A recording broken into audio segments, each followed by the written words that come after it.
전통적인 기독교 세계관, 우리가 기독교 세계관이라고 하면 세 가지를 얘기했습니다. 그동안 세 가지. 첫 번째 창조, 두 번째 타락, 세 번째 구원, 구속, 구원이라고 하는 이 세 가지. 그래서 창조와 타락과 예수 그리스도를 통한 구원, 구속. 그래서 창세기 1장, 2장에 나온 하나님의 창조 이야기, 그 다음에 창세기 3장에 나온 인간의 타락, 그리고 타락 이후에 이야기가 쭉 연결되어지는 거죠. 하나님께서 그 타락의 문제, 인간의 타락의 문제를 해결하시기 위해서 하나님께서 어떤 특별한 일을 시작하시고 일하시죠. 그게 이제 창세기 12장부터 아브라함을 부르시는 그 이야기로 시작돼서 결국은 예수 그리스도께로 연결되어지는. 그래서 예수님이 모든 인류의 죄를 대신 지시고 십자가에 죽으시고 부활하심으로 말미암아 우리를 구원하시려고 하는 하나님의 계획을 이루셨다, 성취하셨다라고 얘기를 합니다. 그래서 교회에서 대부분 구원을 뭐라고 얘기합니까? 저는 이제 이게 굉장히 중요한 문제라고 생각하는데, 결국 한국 교회의 문제는 저는 구원론이 정리가 안 됐다. 구원론의 문제다. 구원론이 제대로 정리가 안 됐기 때문에 우리가 지금 이런 많은 지금 한국 교회의 오류들, 많은 문제들이 일어나고 있는데, 여러분 구원이 뭡니까? 우리가 구원을 뭐라고 배웠습니까? 그렇죠. 죽어서 천국 가는 거. 이 땅에서 벗어나고 이 몸에서 벗어나서 우리가 죄 용서함을 받는 이유가 뭐예요? 왜 죄의 용서함을 받아야 됩니까? 그 하나님이 계신 천국은 너무나 거룩한 것이기 때문에 죄인이 들어갈 수가 없다고 얘기한 거죠. 죄인이 들어갈 수가 없어, 거기는. 그러므로 이 죄인이 천국에 들어가려면 이 죄의 문제를 해결해야 되는데, 인간의 노력과 열심, 어떤 행위와 어떤 희생으로도 이 죄 문제가 해결되지 않아. 그렇기 때문에 예수님이 이 죄를 위해서 십자가에 죽으시고 부활하셨다. 특히 예수님의 십자가의 죽으심에 대한 얘기를 계속해서 강조하죠. 왜냐하면 이 죄의 문제가 해결돼야 되니까. 그래야지 죽어서 천국에 갈 수 있다고 그렇게 우리가 가르쳤고, 또 우리가 그렇게 구원을 이해한 거죠. 그래서 기독교 세계관에서 창조, 타락, 구원이라고 할 때 가장 뭘 강조했냐면 타락을 강조한 거예요. 타락, 인간의 타락, 죄, 그걸 강조했죠. 왜냐하면 이 타락을 강조해야지 예수님의 구원, 예수님의 십자가가 강조되기 때문에, 이 죄가 얼마나 끔찍하고 무섭고 또 인간의 모든 삶을 파괴하고 또 하나님의 계획을 완전히 깨트려 놨기 때문에 죄의 문제가 얼마나 심각하냐, 이 죄의 문제가 얼마나 우리의 삶에 있어서 깊이 들어와 있는지를 자각하고 또 그걸 강조하고 그걸 얘기해야지. 그 다음에 뭐가 강조돼요? 그렇죠. 예수님의 십자가, 그 죄의 문제를 해결해 주시는, 인간의 노력과 인간의 어떤 열심으로 그 인간의 어떤 방법으로도 해결되지 않는 이 죄의 문제를 예수님이 십자가에서 단번에 해결해 주셨다. 그래서 너가 예수님 그 십자가 사건을 믿기만 하면 의롭다함을 얻어서 천국 갈 수 있어. 죽어서 천국 갈 수 있어. 그래서 죽어서 천국 가는 게 구원이야 라고 하는 것을 계속해서 얘기하고 강조한 거죠. 요즘 이제 그 기독교 세계관을 좀 수정을 했습니다. 90년대까지 배울 때 창조, 타락, 구원이라고 하는 이 세 개로 얘기했거든요. 기독교 세계관을. 근데 2000년 넘어가면서 기독교 안에 변화가 있었어요. 여러 가지 변화가 있었는데 어쨌든 기독교 세계관을 좀 조정을 했습니다. 첫 번째가 창조, 두 번째가 타락, 그 다음에 세 번째가 새 창조, 예수님을 통한 새 창조, 그리고 완성이라고 하는 이 네 개로 조정을 했어요. 우리가 성경을 다시 보니까, 성경을 다시 한번 연구하고 성경을 다시 한번 살펴보니까 창조, 타락, 구원이라고 하는 이 세 가지로는 너무 제한적이야. 성경의 큰 이야기를 담기가 어려워. 기독교 세계관이라고 하는 것을 이 세 가지로 이렇게 설명하기는 여러 가지로 한계가 있고 빼먹는 게 너무 많은 거죠. 그래서 성경을 다시 보니까 우리가 그걸 수정할 수밖에 없는 거죠. 어떻게 수정했다? 새 창조, 예수님을 통해서 새로운 창조가 시작된 거야. 새로운 창조, 새 창조에 대한 이야기. 그래서 예수님의 사건을 새 창조라고 하는 그 관점으로 이해할 때 놀라운 이해, 성경에 대한 많은 부분들이 풀린다는 거죠. 하나님 나라와 새 창조, 새로운 창조에 대한 이야기, 그리고 그 하나님 나라의 완성이라고 할 때 그 하나님 나라가 이 땅에 온전히 완성되어지는 거야 라고 하는 이야기로 기독교 세계관을 얘기하기 시작했다는 겁니다. 그러면서 뭐가 중요하냐? 타락이 중요한 게 아니라는 거예요. 타락도 중요하긴 해요. 타락도 중요한 문제이긴 해. 타락을 제대로 이해하는 것, 죄가 무엇인지를 제대로 이해하는 것, 왜 우리가 지금 살아가는 이 세상이 이 모양, 이 꼬라지가 됐는가? 왜 우리 삶 가운데 너무나 이 말도 안 되는 일들, 말도 안 되는 이 분열과 갈등과 아픔과 끔찍한 일들이 왜 지금 이 땅 가운데 계속 일어나고 있고, 왜 우리 삶 가운데 그런 일들이 계속해서 반복적으로 일어나고 있는가? 왜 해결이 되지 않는가? 정말 우리 이런 문제들이 해결될 수 있는가? 나아질 수 있는가라고 하는 여러 가지 근본적인 질문들을 던질 수밖에 없는데, 그 이유가 뭡니까? 결국 죄잖아요. 죄. 인간의 죄. 죄가 얼마나 끔찍한지, 죄가 얼마나 우리 삶 가운데 깊이 들어와 있는지, 그 죄로 인해서 우리가 살아가는 세상이 어떤 세상이 됐는지를 제대로 이해해야 돼요. 너무 그리스도인들이 낭만적으로만 이해할 수도 없고 긍정적으로만 바라보면 안 돼요. 이 세상이 얼마나 끔찍하고 얼마나 이 죄가 뿌리 깊이 우리 삶 가운데 들어와 있는지를 알아야 돼요. 사실 그것보다 더 중요한 게 뭡니까? 창조라는 거예요. 창조. 왜요? 창조에는 하나님의 오리지널한 원뜻이 담겨져 있기 때문에, 하나님의 원래의 의도, 원래의 목적. 그러니까 성경이 창조를 얘기할 때 그건 단순히 그냥 하나님이 무에서 유를 만들었다, 무의 세상에서 유를 만들었다라고 하는 거에 거기에만 꽂혀 있으면 안 된다는 거죠. 창세기 1장은 그것보다 더 중요한 게 있어요. 왜 하나님이 그렇게 세상을 만드셨냐, 세상을 그렇게 창조하셨고 만드셨느냐라고 하는 하나님의 창조 목적, 하나님의 창조 계획이 뭐냐. 창세기 1장 26절 이하에 명확하게 들어 있습니다. 이 26절에서 28절을 잘 여러분이 이 말씀을 이해하는 게 중요해요. 하나님이 왜 세상을 창조하셨고 인간을 창조하셨는가? 왜 마지막 날에 인간을 창조하셨고 인간에게 뭐라고 하셨고 그 인간을 향해서 어떤 계획을 갖고 계셨는가? 이 땅을 향해서 하나님이 갖고 계신 계획이 무엇이었는가라고 하는 것을 잘 이해하는 게 중요하다는 거죠. 그래서 26절에 중요한 단어가 뭐예요? 하나님의 형상, 하나님의 형상이란 단어가 중요하다는 거예요. 그래서 하나님이 인간을 하나님의 형상으로 만드셨다. 형상으로 만드셨고, 그 하나님의 형상으로 만드셨다라고 할 때 그 하나님의 형상의 중요한 포인트가 뭐예요? 26절 끝에 보면 어떤 단어가 나옵니까? 다스리게 하자. 다스리게 하자. 그래서 대리자, 하나님의 대리자, 하나님의 통치, 하나님이 그러니까 이 세상을, 이 땅을 직접 통치하시지 않으시겠다는 거예요. 하나님이 직접 통치하시지 않고 누구를 통해서 대리 통치하기로 하신 거죠. 누구를 통해서요?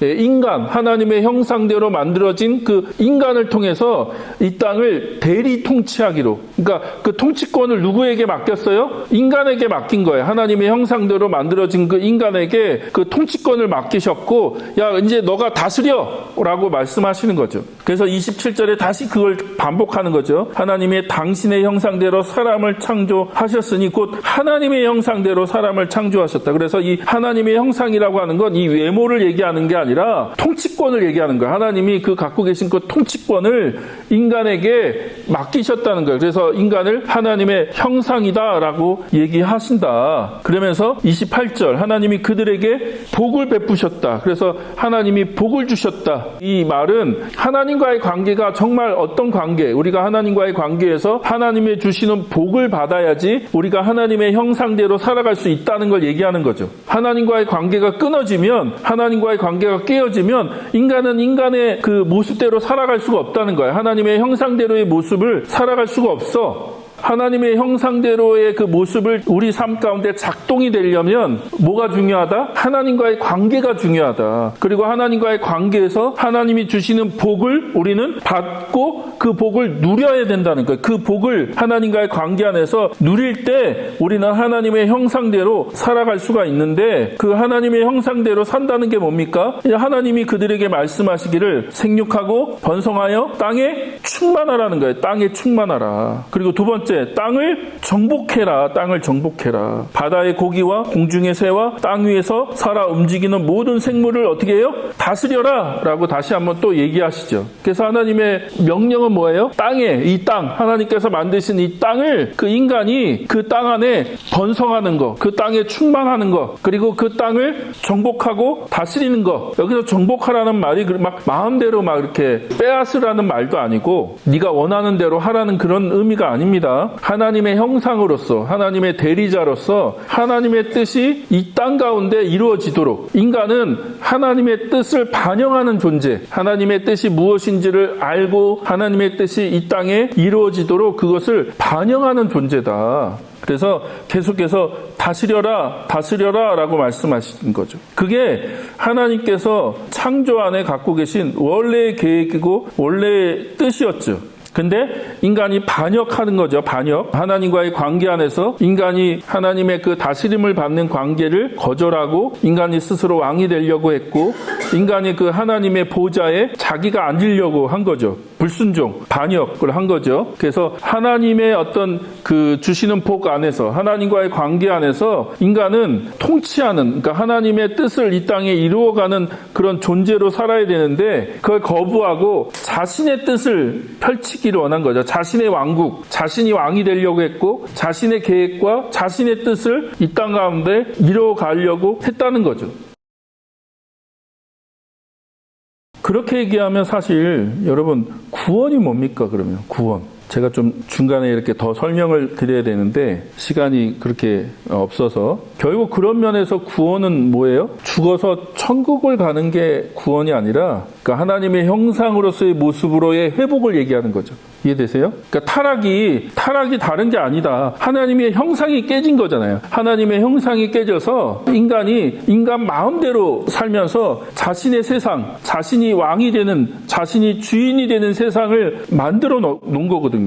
그리고 그 결과 첫 번째 죄악이 뭐다? 형이 동생을 돌로 쳐 죽이는 최초의 살인, 그 일들이 벌어지는 거죠. 그러니까 이 땅이 이제 어떻게 채워져 갈 것인지를 어떻게 보면 첫 번째 사건이 암시를 하는 거예요. 형이 동생을 돌로 쳐 죽이는 그 사건을 통해서, 이 타락한 세상, 이 죄로 인해서 타락한 세상이 뭘로 가득 찰 것인지, 무엇으로 이 세상을, 이 땅을 채워갈 것인지를 보여주는 거예요. 폭력이죠, 폭력. 사실 폭력. 그러므로 예수님을 통한 구원, 새 창조라고 할 때는 뭐의 회복이에요? 하나님 형상으로의 회복이에요. 하나님 형상으로의 회복. 하나님의 형상의 회복을 얘기하는 거예요. 구원은 무엇이냐? 하나님의 형상, 하나님이 처음 인간을 만드셨을 때 하나님이 갖고 계셨던 그 계획과 뜻, 그것을 회복하는 거죠.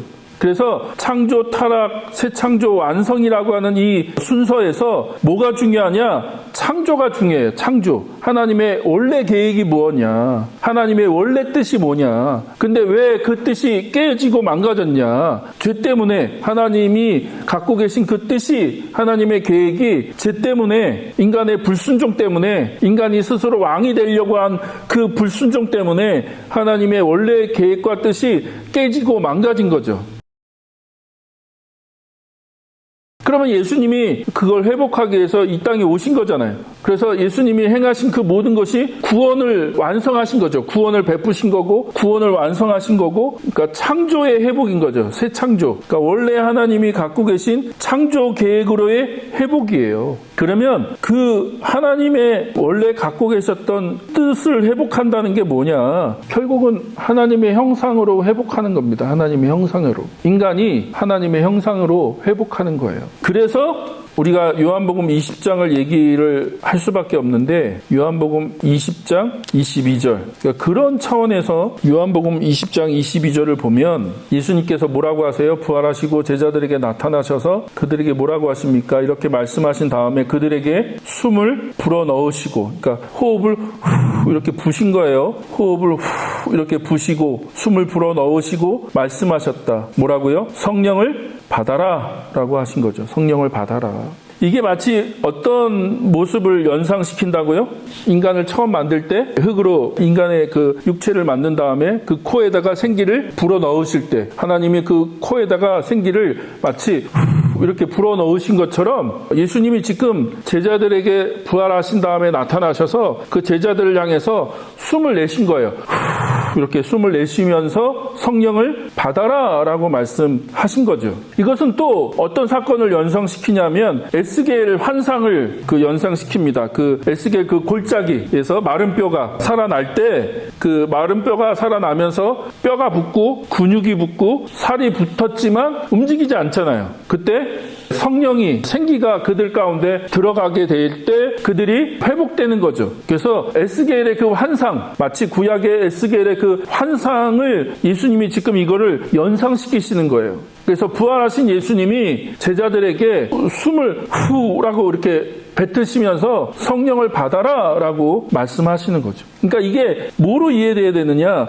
이게 바로 새 창조다, 새 창조. 구약 창세기 1장에 하나님이 인간을 흙으로 만드시고 그 코에다가 생기를 불어넣으신 것처럼 예수님이 십자가에 죽으시고 부활하신 후에 12제자, 당신의 제자들에게 나타나셔서 그 제자들에게 후라고 이렇게 내뱉으시면서 성령을 받아라 라고 말씀하신 거, 그것이 다 같은 사건이라는 거예요. 결국 이게 새 창조의 사건이다. 새 창조. 새로운 창조를 시작하신 거예요. 그러면 뭐로의 회복입니까? 하나님의 형상으로의 회복인 거죠. 하나님의 형상. 죄로 인해서 깨어지고 망가진 하나님의 형상을 예수님이 지금 다시 회복하시는 거예요. 누굴 통해서? 성령님을 통해서. 그래서 여러분, 우리가 예수님을 믿으면 성령을 받잖아요. 성령을 이미 받았죠. 성령이 우리 안에 오셨고 성령을 우리 안에 내주하시는 거죠. 그건 뭡니까? 왜 성령이 우리 안에 내주하십니까? 죽어서 천국 갈 건데, 죽어서 그냥 천국 가면 우리가 구원을 받는 건데, 굳이 왜 우리들에게 하나님이 성령을 부어주시고 성령이 우리 안에 들어오십니까? 왜요?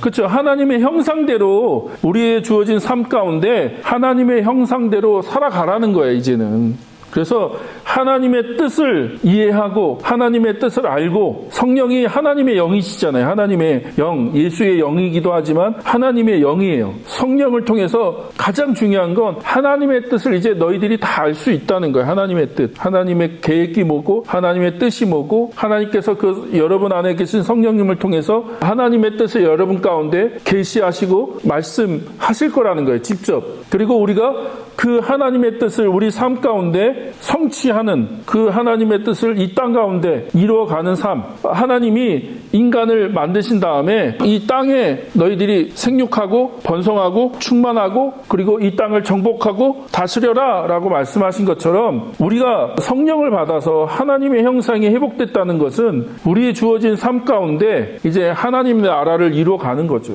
하나님의 뜻을 이루어가는 거고, 하나님께서 이 땅에 행하고자 하시는, 당신이 창조하신 이 땅 가운데 하나님께서 행하고자 하시는 하나님의 뜻을 이루어가는 삶을 사는 거예요. 그리고 그것이 가능하다는 거예요. 그게 가능하다. 누굴 통해서요? 성령님을 통해서. 우리 안에 계신 그 성령님을 통해서 그것이 가능하다는 거예요. 가능하다. 여러분, 새 창조에 대한 이해를 여러분이 좀 갖기를 원합니다. 예수님을 통해서 시작하신 새로운 창조. 우리가 여전히 죄가 관영한 세상, 그렇죠? 여전히 죄가 관영하고 또 인간이 죄로 인해서 깨어진 하나님의 형상을 가지고 만들어 온 세상에서 우리가 살아가잖아요. 계속해서 갈등과 분열과 다툼과 그런 거로 가득 차 있잖아요. 그리고 끝없는 경쟁과 자기를 증명해야 되고 자기가 어떤 사람인지를 보여야 되고, 그래서 이 심리적인 문제들, 정서적인 문제들, 이게 얼마나 심합니까? 저는 한국은요, 중독공화국이다. 중독. 굉장히 많은 중독. 왜냐하면 그만큼의 치열한 경쟁, 끝없이 경쟁해야 되고, 그리고 이런 시간들을 통해서 우리가 발견했잖아요. 엘리트주의. 어떤 집안 사람이고 너는 어느 대학교를 나왔고 그걸로 이미 인생에서 많은 것들을 성취하는 사람들, 또 우리가 올라갈 수 없는, 근데 그 사람들은 금방금방 그런 자리에 올라갈 수 있고 또 언론에 노출이 되고 조금만 하면 유명해지고, 그러나 어떤 사람은 아무리 노력하고 애를 써도 좋은 대학에 나오지 않았다는 이유로, 혈통이 그렇게 좋지 않다는 이유로 그런 자리에 도저히 올라갈 수가 없는, 누구는 그걸 이용해서 수많은 돈을 수십억씩 쉽게 벌고, 그렇지만 누구는 기초 생활도 안 되는 삶을 살아야 되는, 그러니까 양극화가 점점 더 깊어지고 굉장히 끝없는 갈등으로 계속해서 이 사회가 치닫고 있는 거죠. 그러면 우리가 하나님의 형상으로서 우리는 이 죄로 인해서 깨어지고 망가진 세상, 이 양극화와 또 이런 것으로 치닫고 있는 이 분열과 갈등으로 치닫고 있는 이 세상에서 하나님의 백성들은 어떤 삶을 살아야 될까? 어떤 세상을 만들어야 된다고 얘기해야 될까? 그러면 어떻게 할 거야? 라고 할 때 근본적인 대안이나 방법들을 제시해야 되는 거죠. 그러니까 제가 하고 싶은 말은 그거예요. 그러니까 우리가 계속해서 이 땅의 문제들에 대해서 고민하고 이 땅에 하나님 나라를 이뤄가고 하나님의 형상으로서 함께 하나님의 나라를 이뤄간다는 게 뭘까? 하나님의 뜻을 이 땅에 이뤄간다는 게 뭘까? 그러니까 우리가 잘못된 구원, 죽어서 천국 가는 거에만 꽂혀 있으니까 기독교 세계가 창조 타락 구속이라고 하는 그 기독교 세계가 내서 그냥 죽어서 가는 천국만을 얘기하니까 우리가 창세기 방금 1장에서도 얘기했잖아요. 하나님이 계속 뭘 얘기해요? 땅을 다스려라. 땅을 정복하고 땅을 다스려라. 하나님의 형상대로 내가 이 땅을 너희에게 맡긴다. 그럼 농사 지으란 얘기예요? 농경하라는 얘기인가요? 땅을 잘 다스리라는 말이 농사 지으라는 얘기입니까? 아닌 거죠. 이 하나님께서 만드신 이 세상을 하나님의 뜻으로 좋은 문화와 어떤 그런 좋은 그거를 만들어 가라는 거죠. 하나님께서 만드신 이 창조 세계를 그렇게 만들어 가야 되고 그렇게 갖고 가야 되는데 그래서 타락이라는 게 결국 뭐예요? 그러니까 하나님과의 관계가 깨어지고 인간이 스스로 왕이 되려고 하고 주인이 되려고 해서 그 하나님께서 만드신 창조 세계를 인간이 엉망으로 만들어 놓은 거잖아요. 그래서 나중에 여러분 로마서 8장에 보시면 로마서에서 가장 핵심이 되는 장이 몇 장이에요? 로마서 8장이에요. 8장. 로마서 8장이 가장 중요한 장이에요. 로마서 전체를 이해하기 위해선 로마서 8장을 잘 이해해야 되는데 로마서 8장에서 뭘 얘기합니까? 성령을 얘기하잖아요. 성령. 그렇죠? 성령을 따라 살아. 성령을 따라 살아라. 육신의 생각을 따라 살지 말고 성령을 따라 살아라 라고 하는 얘기. 그리고 로마서 8장 후반부에 가면 뭘 얘기해요? 피조세계의 구원, 피조세계 전체의 구원을 얘기하잖아요. 그리고 그 피조세계가 지금 그 구원을 기다리고 있다. 그 구원을 기다리고 있는데 그 피조세계의 온전한 구원을 기다리는데 시작점이 뭐야? 시작점. 그게 하나님의 형상대로 만들어진 이 인간이 성령을 따라 살아가는 거예요. 성령을 따라 살아갈 때 하나님의 구원이 이 창조 세계 가운데 이루어질 거야 라고 얘기하는 거죠. 그게 새 창조잖아요. 새 창조. 하나님 나라의 완성. 그러니까 교회가 그런 얘기 하지 않잖아요. 지금까지 이 로마서 8장 이 얘기 잘 안 하거든요. 얘기해봤자 앞부분 성령을 따라 살고 성령의 생각을 따라 육신의 생각에 따라 살지 말고 성령을 따라 살아라 라고 하는 여기 정도 얘기해요. 그래서 17절 정도 얘기하고 18절 이하는 얘기 안 해. 8장 18절 이하는 얘기 안 해요. 얘기해봤자 서로 나도 모르고 너도 모르고 이거 너무 복잡한 얘기야. 근데 새 창조라고 하는 관점으로 보면 너무나 명확한 얘기거든요. 왜요? 하나님의 형상대로 만들어진 인간이 타락하고 또 깨어져서 이 창조 세계 자체가 완전히 엉망이 됐으니까 예수님이 그 죄의 문제를 해결하고 인간에게 성령을 부어주심으로 말미암아 새 창조가 시작되었고 그것으로 말미암아 창조 세계 전체의 회복까지도 성경은 얘기하는 거예요. 그러면 여러분에게 주어진 삶의 현장에서 하나님의 형상대로 사시면 돼요. 성령을 따라서. 그래서 하나님의 뜻이 이 땅에 이루어지도록 하나님께서 하고 싶으셨던 이 창조 세계를 하나님의 그 거룩한 뜻, 선한 뜻, 아름다운 뜻으로 좀 만들어 가기를. 구원이라고 하는 것이 죽어서 천국 가는 걸 얘기하는 게 아니고 여러분 깨어진 하나님의 형상이 회복되는 거고 그 깨어진 하나님의 형상의 회복을 우리가 이제 경험했다면 그 하나님의 형상대로 우리에게 주어진 삶에서 살아가는 거예요. 부조리한 일에 대해서 아니라고 얘기할 수 있고 저 하늘 너머의 뭐 이상적인 그런 천국만을 바라보는 게 아니라 이 땅이 천국이 되도록 우리가 살아가는 발을 딛고 살아가는 세상이 하나님이 통치하시는 정말 그런 천국이 될 수 있도록 우리가 할 수 있는 일들을 하는 거예요. 그래서 그것이 연장되어졌을 때 어떤 일이 일어납니까? 하나님 나라가 이 땅에 완성되어지는 거죠. 우리는 예수님 다시 오실 때 그 완성된 하나님 나라에 들어가게 될 거라는 거죠. 그것이 뭐로 가능하다? 우리 안에 오신 성령님을 통해서 가능하다. 우리가 예수 그리스도를 믿을 때 성령을 우리 안에 부어주셨고, 우리가 성령을 따라 산다는 건 무슨 막 우리 손에서 막 무슨 장풍이 나가야 되고, 막 기도할 때 막 못 알아듣는 소리를 막 몇 시간이고 막 이상한 얘기로 뭐 기도해야지 되는 거고, 그런 걸 위해서 성령이 오신 게 아니라 하나님의 형상대로 살아갈 수 있도록, 여러분에게 주어진 삶의 현장 속에서 하나님의 형상대로 살아갈 수 있도록 여러분을 이끄시는 분이 누구세요? 성령님이시라는 거예요. 성령님.